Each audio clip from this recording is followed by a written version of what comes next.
I see three vectors here, A, B, and C. Obviously, each of these has a certain magnitude represented by the length of the arrow, a certain direction, and angle with respect to your horizontal. But when we're going to add these three vectors A, B, and C, we'll miss out on some of the crucial details, the magnitudes, the angles.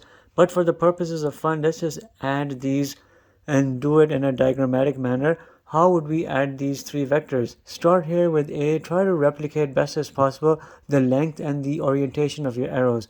I know my vector A arrow looks something like this. From the tip of this, I'll draw my B. It doesn't look too long, but it's horizontal towards the negative x-axis, so I'll represent it as this. Then from this tip, I'm going to represent the C. It has a certain angle. You could draw a new x-axis, a new origin, and pretend that arrow is your new origin, and then orient your C vector accordingly, and it would look something like this. Here is my C.